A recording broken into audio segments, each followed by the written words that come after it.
Olá amigos, continuando nossa série de vídeos sobre o livro Como Ser o Conservador. Nesse vídeo eu comento o último capítulo do livro, o capítulo 1, a despedida. Esse é um capítulo muito bom, né? Vai abordar aí toda essa questão da perda da fé cristã, como ao longo do tempo a fé cristã ela foi se perdendo. E ele é um capítulo interessante porque o autor traz algumas reflexões a fazer a gente pensar melhor ao longo do nosso dia e ver como a fé é importante, como ela vem se perdendo, né? Eu vou dividir esse capítulo aí em duas partes para não deixar o vídeo muito longo, né? Vou fazer uma primeira parte agora e na semana que vem então eu volto e termino de vez a série de vídeos do livro Como Ser o Conservador. Bom, logo no começo do capítulo o autor ele vai levantar ali a diferença entre como dois pensadores diferentes viam a perda da fé cristã, né? Nietzsche e Arnold, né? Nietzsche, ele via a perda da fé cristã como algo que tinha que acontecer, como algo que ia acontecer e não tinha muito o que fazer, como tinha que ser ratificado essa perda. Ela foi algo que ocorreu, não tinha como mais voltar atrás, que a gente tinha que olhar para frente agora e louvar o novo homem que estava nascendo a partir desse momento sem a fé, né? Tem que confirmar essa perda da fé.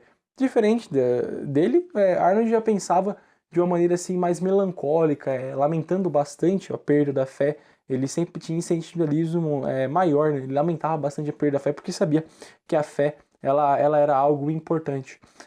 Nietzsche ele esqueceu de olhar um detalhe que para ele que a partir do momento que ali estavam se perdendo a fé, iam nascer um homem diferente, né? Ia ser um homem melhor. Mas ele só estava observando, ele só pensava de acordo com a classe que ele era, com a classe que ele pertencia, né? O ceticismo naquela época, ele só atingia as altas pessoas, as pessoas com muita educação, e não atingia ainda as pessoas mais pobres, mais humildes, né? Então ele pensou que o ceticismo, não sei se ele pensou isso, mas como ele vivia naquele meio, ele achou que o ceticismo ele ia só atingir aquele tipo de pessoa, né? O ceticismo ele ia só atingir a pessoas que tinham da alta cultura, a pessoa que tinha muita cultura, mas ele se esqueceu que o ceticismo também ia atingir outras pessoas com cultura, digamos, inferiores, menos letradas, com menos estudo, e que aí ia morar o perigo, porque a fé é algo extremamente importante ao homem, né? Quando uma pessoa ela entra a uma religião, ela tem uma espécie de adesão social nessa religião. Quando você começa a frequentar uma igreja e faz parte de uma igreja, ela é como se fosse uma segunda sociedade, né? Como já demonstrado anteriormente, essa sociedade, essa religião, ela cria uma esfera de valores fora do Estado, né? Então por isso que ela tem uma grande importância, porque ela é como se fosse uma subsociedade, não uma subsociedade, mas quando você entra nela, você tem uma adesão social e você começa a seguir os padrões que ali existem. E é importante ter essa religião, é importante ter uma religião bem definida que não esteja decaída, porque a partir desse padrão, a partir dessa adesão social, a religião vai promover valores, né, na sociedade, e aí, assim por diante, a sociedade vai ser montada de acordo com a visão da religião, né? Acho que não só a visão da religião, mas a visão secular também. Bem já falei durante a série de vídeos que é a lei secular. A lei secular e a lei da religiosa, elas não podem se juntar muito, ela tem que estar um pouco separada. Mas a gente não pode falar que uma não depende da outra. Não tem um pouco de ligação aí, né? Pelo menos a parte moral, aquilo que a visão da pessoa de mundo, ela é muito determinada pela religião. E nós, da sociedade ocidental, temos um grande mérito, a grande ajuda da igreja em ter construído a nossa sociedade. Então, a partir do momento que você começa a degradar a religião começa a degradar, as pessoas começam a perder essa aceitação, essa adesão social. E é aí que mora o perigo. Porque se as pessoas se deixam de lado toda a moralidade da igreja, elas vão seguir o quê, né? Vão aí cair numa vida sem sentido, vão ser bobas para quê, né? Como eu comentei no livro Em Guarda, William Lane Craig, esse é um livro bastante interessante, já foi feito um comentário aqui, quem quiser depois pesquisar no canal pesquise. A partir do momento que você não tem uma religião na sua vida, a sua vida ela fica sem sentido. Para que as pessoas vão ser boas se não existe céu ou inferno, né? A moral ela está muito ligada à religião.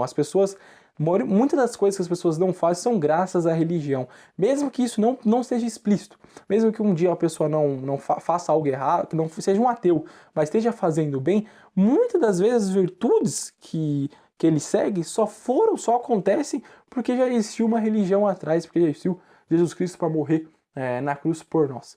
Então, não acho que a religião ela é só essa adesão social, né?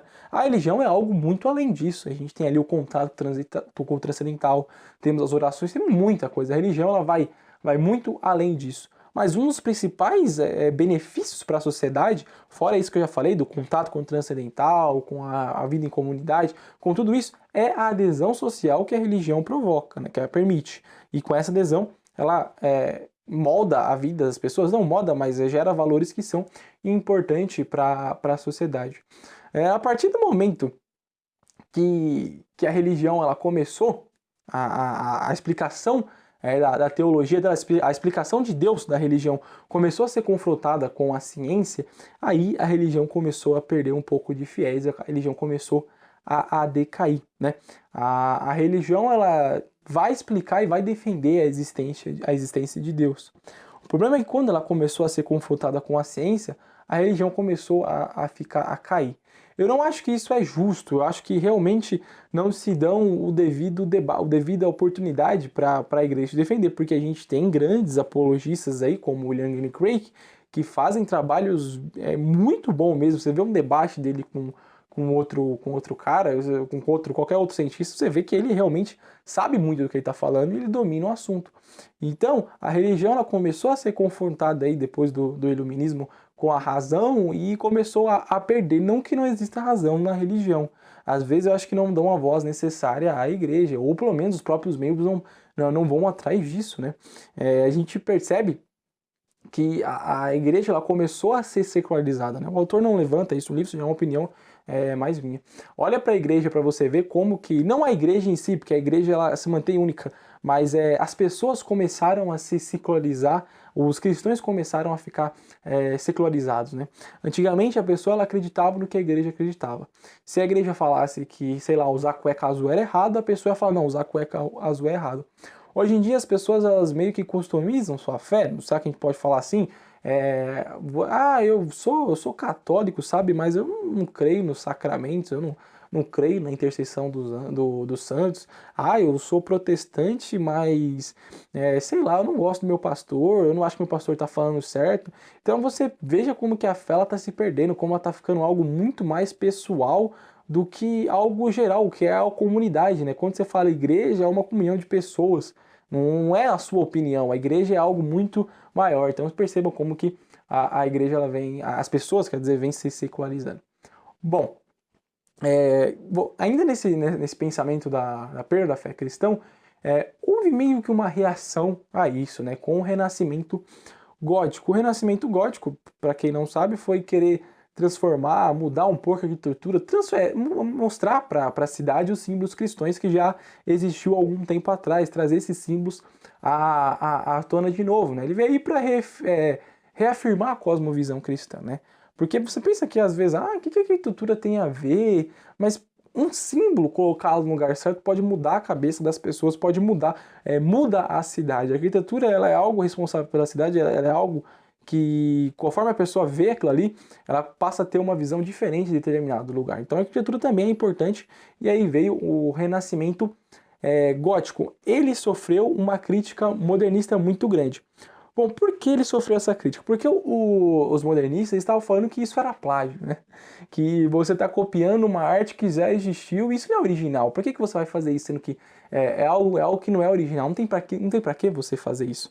Então, após essa crítica muito grande, o autor, então, ele responde essa crítica com as palavras muito interessantes que eu acho que compensa citar para vocês aqui, que estão na página 256.